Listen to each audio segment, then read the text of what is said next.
what I would do is really pay attention to what can you eat within an hour before working out. That's gonna become really important. Yep. What can you use as a fuel? Is it bananas? Is it some sort of supplement? Is it oatmeal? Is it raisins? What is it that you can use as a fuel source within the inside of that, kind of like while still in that digestive state you're training. That's gonna be important to know, because you don't know what your day is gonna look like in competition. And being able to know what you can use as a fuel is hugely important. We are here because we know the outcomes in our lives are within our control. That taking absolute ownership of how we eat, sleep, train, think, and connect with each other is how we'll optimize our health and happiness. That chasing excellence is how we grab hold of what is possible. Our mission is to live on the run, always chasing, never stopping. How you doing, Ben? Good, Patrick. Today we're going to talk about nutrition, which we've done a lot, but today we're going to kind of narrow in on the nutritional needs of somebody competing in a CrossFit competition, first and foremost, but also maybe over sort of anything that is a multi-day, a single day kind of event that you need to be thinking about what you're eating, how, and when you're eating it in order to sort of maximize performance. So to get into that, I think I first wanted to talk to you about something that you did recently, which, tell me if I'm wrong, but I think it's the first time you did it, which is a Spartan Beast race, right? Yes, it is. So tell me about what that actually is, and then talk to me about how you thought about the sort of nutritional approach to going into something like that, which is obviously different than if you were doing a competition for a CrossFit, in CrossFit. So the Spartan Beast is an obstacle course race. So it's this one was done at Killington, Vermont. It's the first beast that was ever created. So it's like the original. It's the World Championships. It's the aromas of Spartan. Yeah, exactly. Yes, but I didn't. It's not like I was there to qualify, or I had qualified, or I was there to compete at a certain level. I was in open division. Did it with 7 other people from the gym. Also, a big group of people from Tilt, the other gyms that we're part of. So went up, and it's about 16 miles. Up and down Killington, big mountain in Vermont, 3 times with about 30 obstacles throughout. So about every half mile, you kind of come across a wall, a cargo net, move a bucket, grab a sandbag, flip tires, traverse monkey bars, and then like jump in water, through mud and all that stuff. So it's a single day, but big multi-hour event. It takes most people about saying that 6-7 hour range. Cool. So the question was, the question was nutrition. Which is cool, but how did you think about nutrition and first, how long did it take you? Did you say that? It took me 5 hours. 5 hours. So, okay. So, that's different because that's 5 hours of nonstop moving. So that's different than if, a 1-day competition in CrossFit, that might be 5 or 6 hours, but it's certainly not 5 or 6 hours of moving. So how did you think about food? How did you, or did you just say, I'm just going to start and finish it and I'll worry about food before and after? I definitely did not do that. Yeah. Some people do that, and I think it's playing Russian roulette. I think it could end really badly. So the way I think about nutrition, whether it's a long event or short event or kind of anything, is you always want to make sure that there's a few major principles in place, and that is your fuel, which is essentially carbohydrates. Carbohydrates are sugar. You're going to be burning sugars as you go through this. I'm going to, there's a whole nother discussion we talk about, which is like the ketogenic, using like fat as fuel. I'm going to kind of like not go down that rabbit hole and stay with like traditional normal fueling practices. So the first one is carbohydrate intake. So your sugars.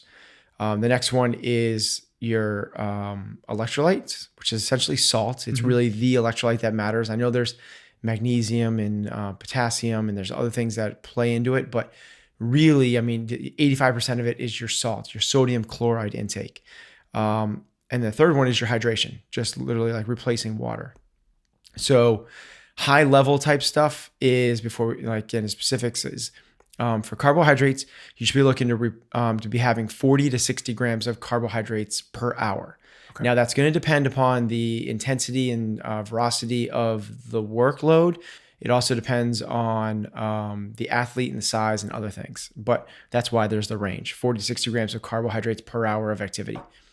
For electrolytes, it's again going to be a varying range based off of, now it's not size, but it's sweat rate. How much do you actually sweat?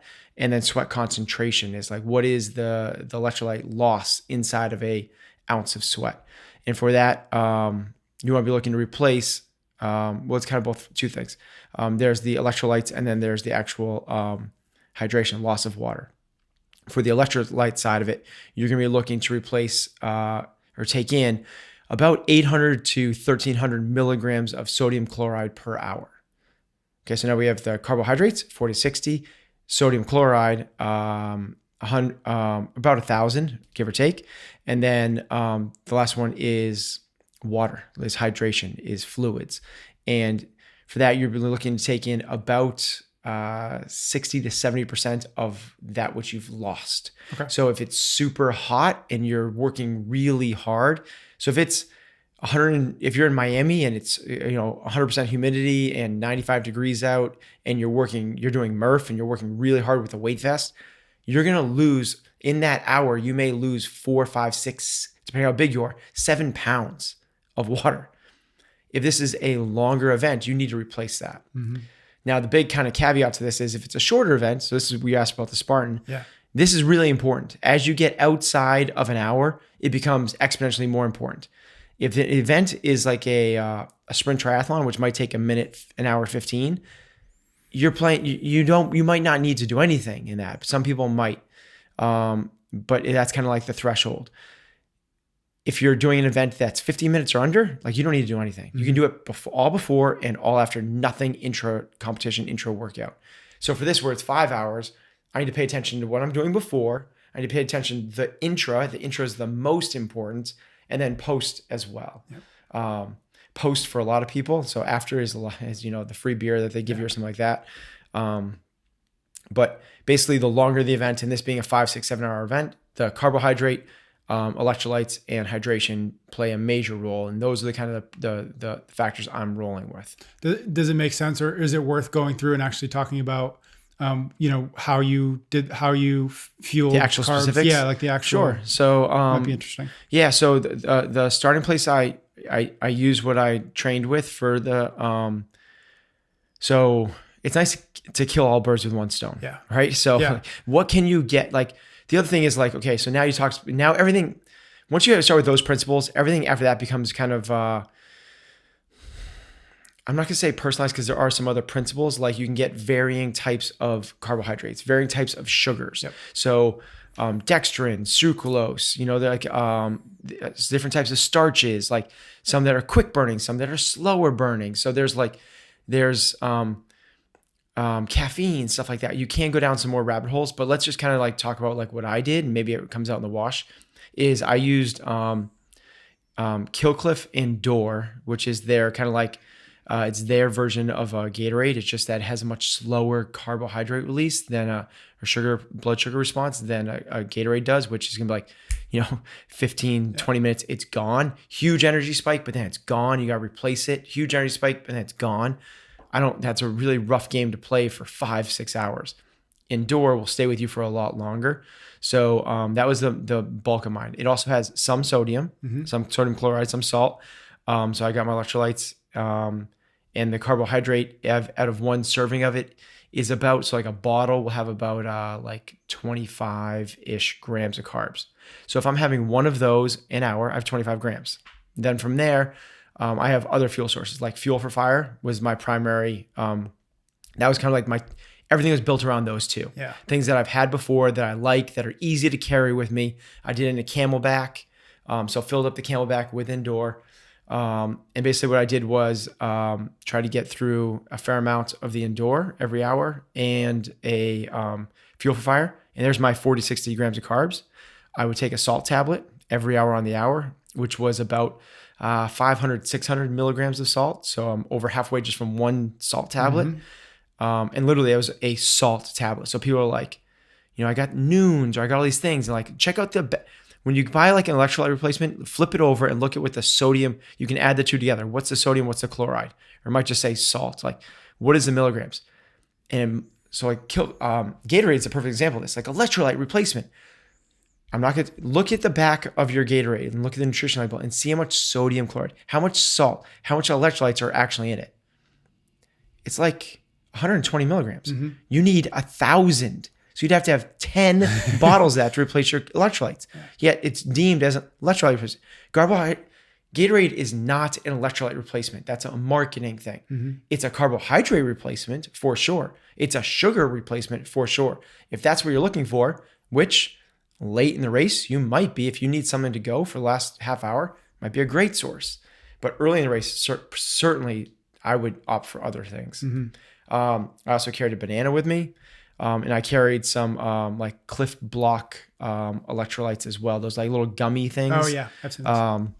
Which are again more salt and electrolytes, and have about 20 for 2 or 3 blocks. I can't remember the little gummies. Each, if you have 2 or 3 of them, it's like another 25 grams of carbs. So find a really easy way to get the carbs in: banana, Endure, Cliff Blocks. Fuel for Fire. Yep. Really easy. I know it's going to be easy on my stomach. Mm-hmm. And I felt like I nailed nutrition. Like, that's awesome. I felt like I nailed it. Didn't once feel like I was low on anything. Felt really, really good. Mm-hmm. How much of a correlate from the Spartan Beast, or maybe reverse, but how much of a correlate did you find between maybe the marathon row at the games recently and an event like the Spartan race? Do you approach both of them pretty similar? Obviously you didn't do the marathon row, but I coached it. Yeah. Yep. It's the exact same protocol. Yeah. Yep. I used the exact same. Yeah. That was a 3-hour event, right? Where you can do fueling intra event. That was the exact same protocol. Cool. Okay. So let's back up maybe, or rise up a little bit and just think about CrossFit, specifically now. I imagine that one of the bigger challenges, especially when you get to the higher level, and especially now that, regionals is gone and now we've got all these different competitions, a big part of thinking about a nutritional plan for a CrossFit competition is the challenges that come along with traveling to it, whether that means a hotel or an airport, or at least maybe not a kitchen and a restaurant instead. So just maybe really on a high level, like how do you think about overcoming those obstacles in pursuit of having a good weekend, whether that's a 1-day event, a 2-day, a 5-day if we're at the games? Like, how big of a challenge really is that?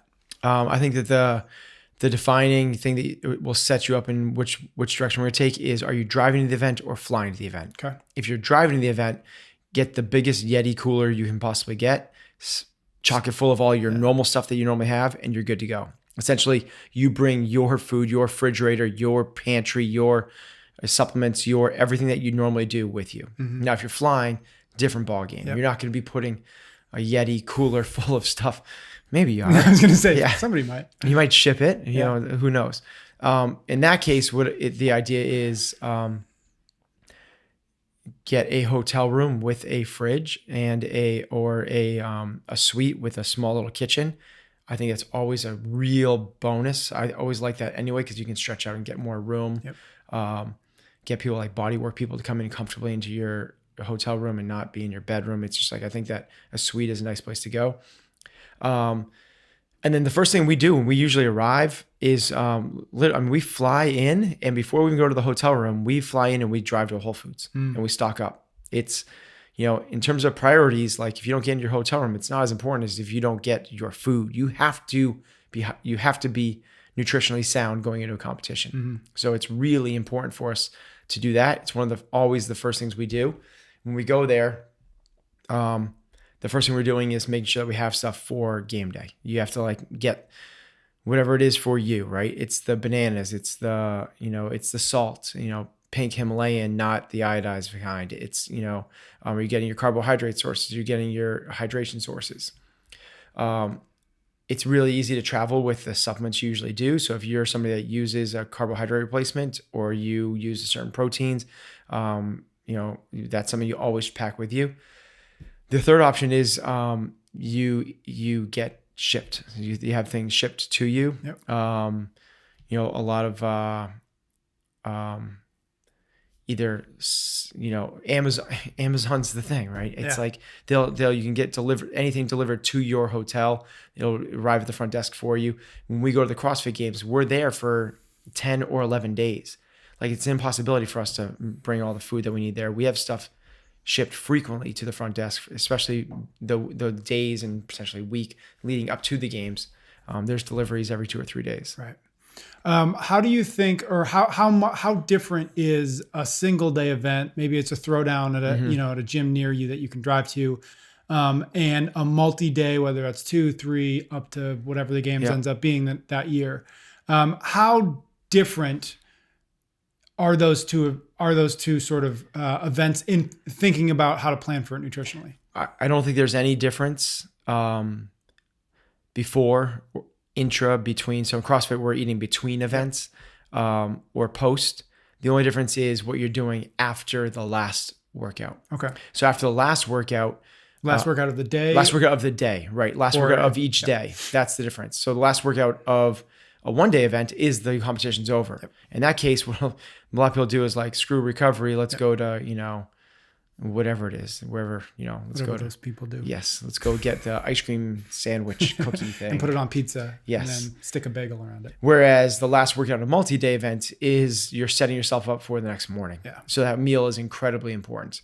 But generally what we're trying to do is inside of the multi-day events, inside of CrossFit, it's the same thing, kind of like what I did for my event. It's just that it's, you're talking multi-day, is you're going to put all of your fat, basically at dinner. You can have some at breakfast, as long as it's like 2 or 3 hours outside of competition, some fat at breakfast.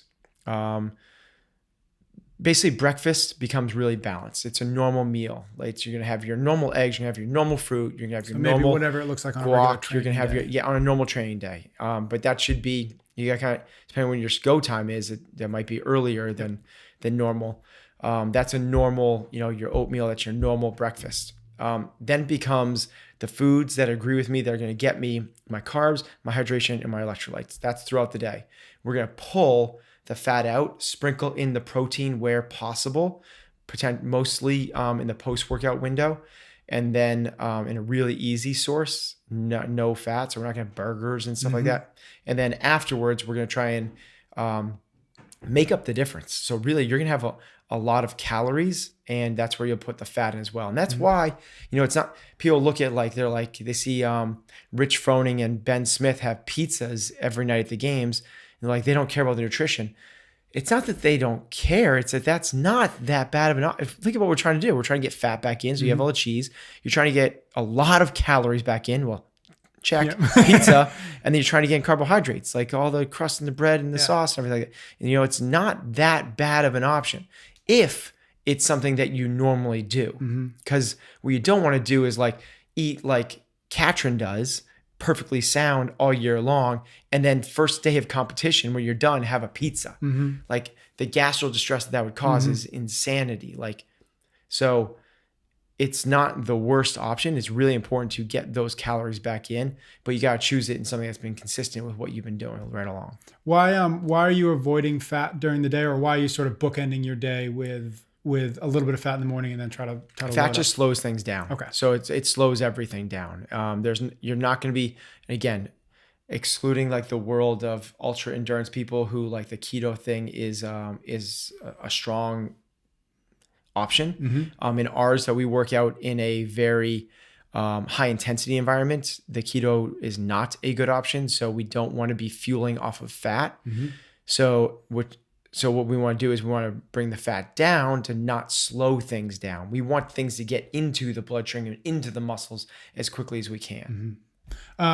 Slightly unrelated to this topic, but out of curiosity, the keto, does that work outside of competition weekends? Like for what we're doing in the training that you're sort of working under, is that a viable option for training, but just not competition? Or is it Depends on who we're talking about. Okay. So if we're talking about people that are trying to optimize their performance, no. Okay. In CrossFit, no, definitely not. You essentially you're gonna have a very, very difficult time operating in a high intensity environment, high power output, glycolytic, lungs burning, legs burning, breathing heavy type state, being ketogenic. Okay.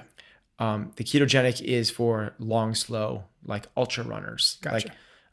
Anything less than a 10K person, I would definitely advise them not to do it. But your question was in a training environment, it's also really good for people. I don't say really good. It's an option for people potentially that might be sick or metabolically deranged, that is an option that we might pursue. Gotcha. Okay. Back to something that you sort of mentioned, but I'd like to dive into it a little bit more is, you mentioned it wouldn't be intelligent for Katrin eating the way she does to end a day of competition by chowing down on a pizza, because that's not something that's normal for her.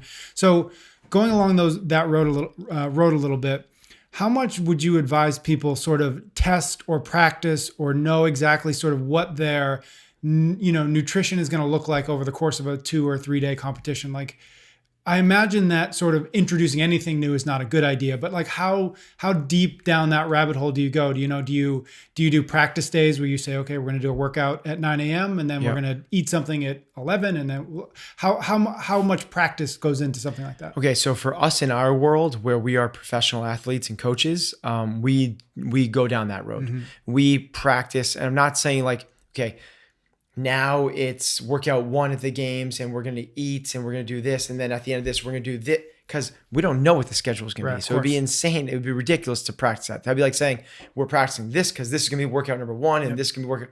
We don't know if workout number 1 is going to be a 3-hour event or a 30-second event. And we don't know if there's going to be 1 event or if there's going to be 4 events. So it's an impossibility for us to train with those specificities. Yeah. But what we are doing is we are throughout the year, constantly, every day, every training day is a day for us to hone in and practice our nutrition.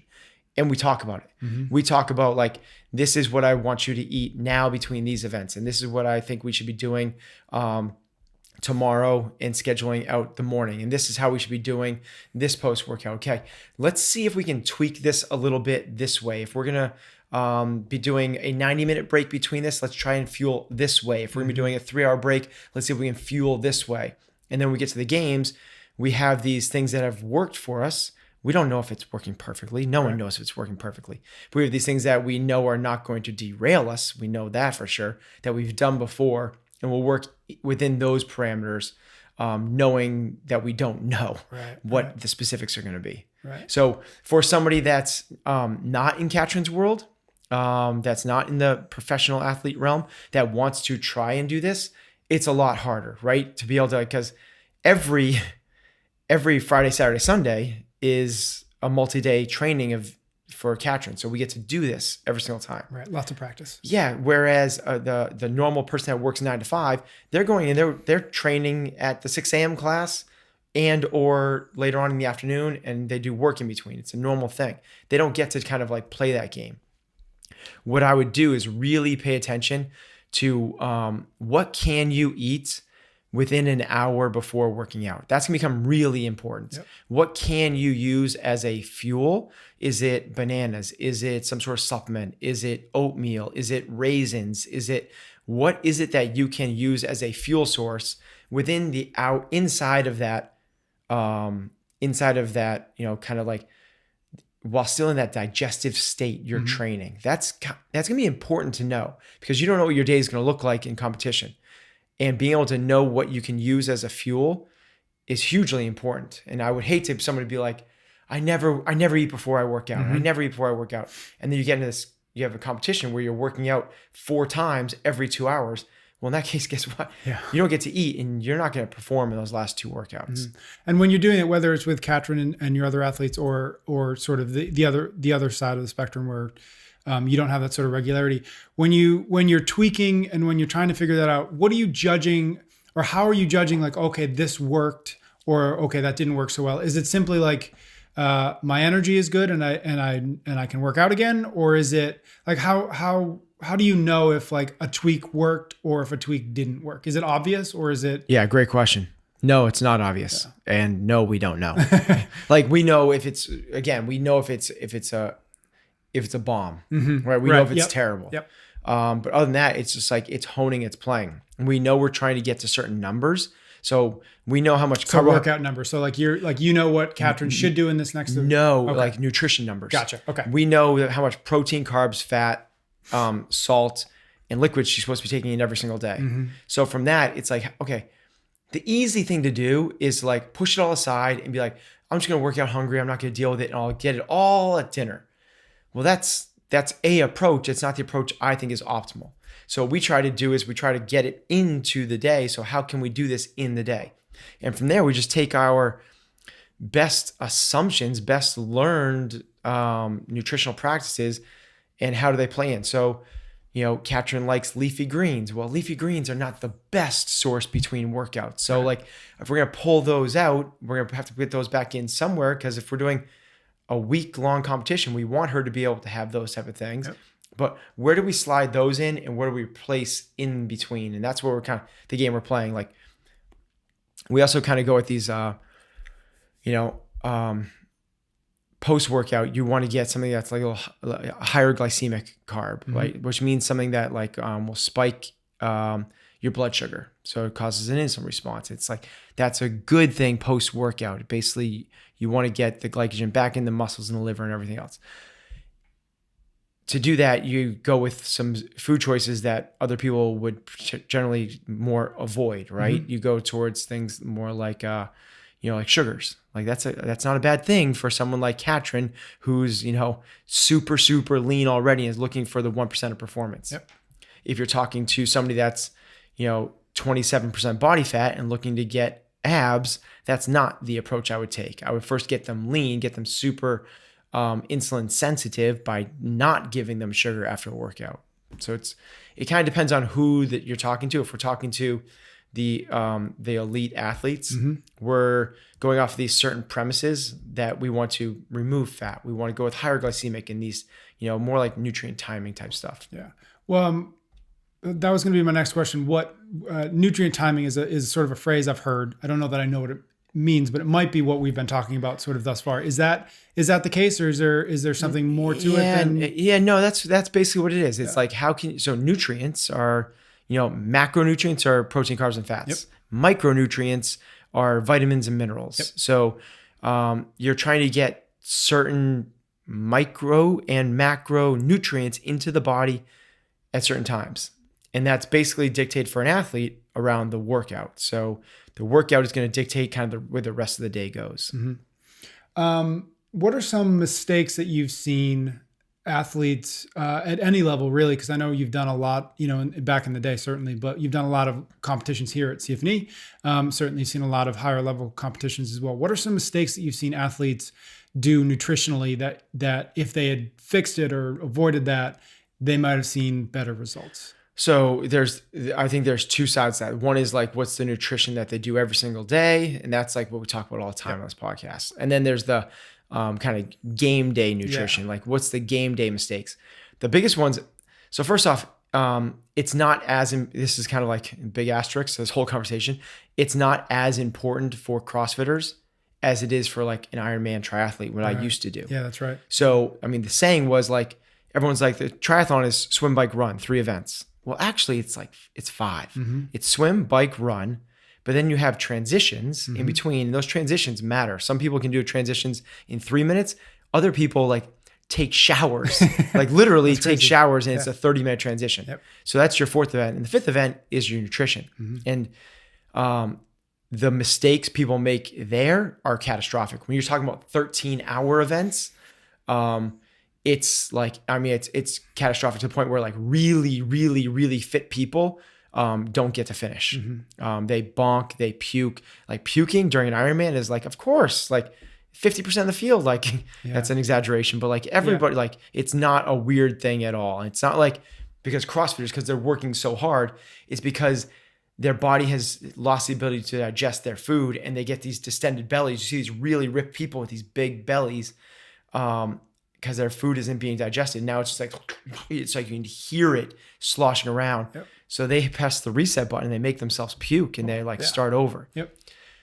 The mistakes there are just all over. I mean, it's rampant. But the biggest ones for me are,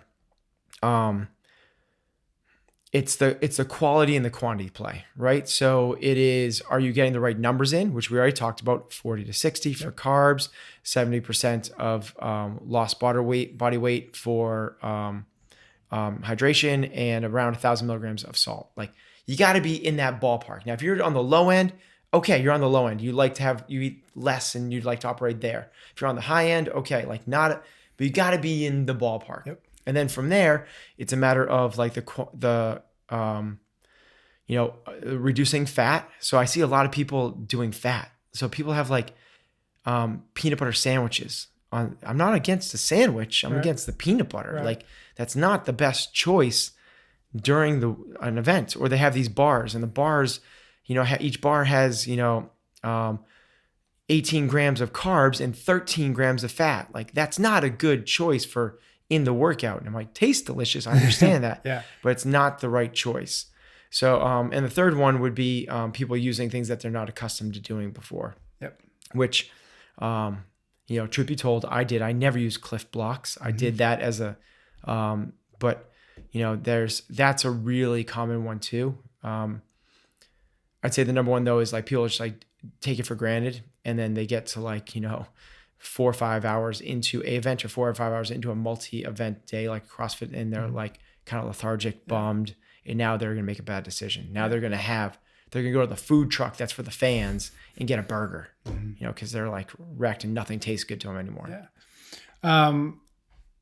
Along those lines, maybe as a last question is, what do you do, or what would you do if you were a coach or a teammate of somebody who, in the middle of a one or multi-day event, sort of their nutrition, sort of what you were just alluding to, just sort of like falls apart, right? Whether they're not getting enough, so all of a sudden they're making bad decisions, or they're just not getting enough, and you can't sort of talk them into eating, according to the plan that you guys had going into it. Have you come up with that sort of hurdle before? And if so, how do you work with an athlete who, for whatever reason, is sort of falling off in the middle of a competition nutritionally? That's a really good question. It's a harder question to answer than you might think. So if an athlete comes up to me and says like I can easily give a blanket statement. Yep. I can easily give like, this is the way you do it. And it's like, this, you follow the guidelines and the protocols. And if they fall off, this is how you slide into plan B. It's just not the case. Everyone is so different, and every case is so different. So if you have an athlete that's falling off of the protocol, I think the first most important thing to do is to listen to the athlete. Like, okay, why do you not want to eat? Like, if you're just like, you have to get the carbs in, you have to get the hydration in, you've had too much, like, it's like, what is the reason? Maybe it's, it could be something as simple as palate fatigue. So palate fatigue is when you just eat the same thing over and over again and you lose the appetite. So this comes up in like Joey Chestnut, the world champion, like hot dog guy. Yeah. So, I don't actually, maybe it wasn't him, but it was one of those guys. And I use his name because it's the only competitive eater I know. But he's eating, the competition is who can eat the most ice cream. I think it was ice cream. So it was man versus food, whatever that guy is. Is that Joey Chestnut? No, I don't think so, but it's that guy, man versus food. And it's like the competition is how much ice cream can you eat in a 2-hour sitting or something like that. Yep. So he's pounding away at ice cream. He's just going and going. It's a machine. All of a sudden he starts to turn green. It's like he starts to turn like, you're like, oh boy, this is where it comes. He's going to lose it. Oh my God, he's so full. He can't go on, right? He's so full. He can't go on. And he stops, takes a break, and orders a large thing of French fries. It's like, if you're so full, your job is, your competition is how much like, why would you take up more of your stomach with French fries? Because what's happened is the sweet and the decadence of the ice cream, he just got sick of it. It's palate fatigue. So he orders the salty, savory, crunchy, warm of French fries. It shifts it. And you go back to it, and it's like you can eat it again. Palate fatigue is a real thing. Yeah. It's like, that's why people have lost weight on the potato diet. Like, eat as much potatoes as much as you want, but nothing else. Guess what? You're gonna lose a lot of weight. You're not gonna eat potatoes. You get sick of them real fast. Yeah. So if an athlete's in competition, they're just having like whatever. They're having their sports drink and their supplements and rice cakes, and that's all they're having. It's like, by day 3, guess what's probably happening? They're just sick of eating that crap, and I say crap because it's just over and over again. It could be anything. So it might be the type of thing where you just need to switch it up. But it might be another thing like, there's like some major stress going on. And because of that, there's gastro issues. And if you have them eat, it's going to like, explode out their rear end in the middle of an event. And that's like, you can't just say like, this is the plan, this is what we're switching to. Yep. So if it's one of my athletes, one of my teammates, you have to try and figure out what's going on. And then work on that on a one-on-one basis. And I wish I could give a better, more clear answer, but there just isn't one. No, I think what's interesting sort of throughout this conversation, the thing that keeps popping into my head is that I'm surprised at how much improvisation there is sort of in the middle of all of this thing happening. You think that nutrition is like, that's the thing you don't have to worry about once you're in it, because it's just like, just eat the food and then it's the workout that's like, okay, let's make sure that that's optimized. But it's interesting that super good observation. And it's mostly, maybe a big part of that is, we don't know. Yeah. Like as much as we know about nutrition, I'm saying like 40, 60 grams of carbs and, milligrams of salt, and like, we don't know. Mm-hmm. Like we're all taking best guesses. Mm-hmm. That's it. It's just like, we're all trying to take the information that is available to us and trying to put together the best possible recipe that we think is going to lead us to success. Yep. But in 5 years, we're going to know a lot more. We know a lot more than we knew 5 years ago. And we knew way more than we knew 50 years ago in terms of this. We didn't know anything 50 years ago. The Tour de France riders were stopping in literally, they had to outlaw it. They had to ban it. They were stopping on the hill climbs and having beers at pubs. That was their hydration. Jesus. And they had to ban it. They had to say, you're not allowed to do that anymore. It's like, you learn as you go, right? Yep. They thought that was like it must work because it's killing the pain. It's like, well, that's really funny. I never heard that. Yeah. It's like, well, it's not, it's dehydrating you. It's not the best thing. All right, cool. Let's wrap it up there. Cool. Thanks, Pat. On the next episode of Chasing Excellence. We get so consumed with the urgency and the immediacy of what's in front of you. You got to put out that fire. You got to do this thing because there's a deadline to that. And the thing that goes is, let's sit down with a book for 35 minutes. Just search for Chasing Excellence wherever you listen to your podcasts or on YouTube. And thanks.